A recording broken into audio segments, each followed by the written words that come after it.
ડભોઈમાં તાલુકા પંચાયત જિલ્લા પંચાયતની ચૂંટણીનો પ્રચાર વેગવંતો બન્યો છે। કોંગ્રેસના નેતા અને ડભોઈના પૂર્વ ધારાસભ્ય સિદ્ધાર્થ પટેલે વિવિધ વિસ્તારોમાં સભાઓ સંબોધી।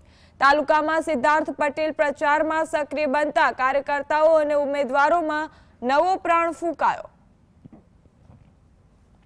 સિદ્ધાર્થ પટેલે સાઠોદ ગામમાં સભા સંબોધીને કહ્યું કે આ ચૂંટણી અધિકારીની લડાઈ છે।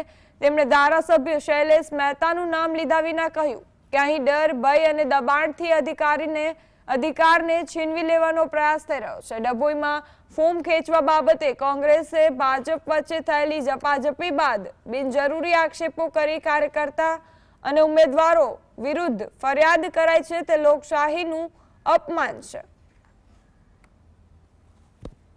આ લડાઈ એ માત્ર એક ચૂંટણીનો જંગ નથી, આ લડાઈ એ અધિકારની લડાઈ છે।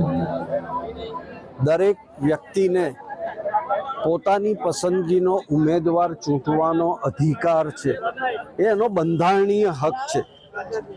અને કેટલાક લોકો ડર, ભય અને દબાણથી આ અધિકારને છીનવી લેવાનો પ્રયત્ન કરતા હોય ત્યારે એની સામે અવાજ ઉઠાવો એ સૌની નૈતિક ફરજ છે।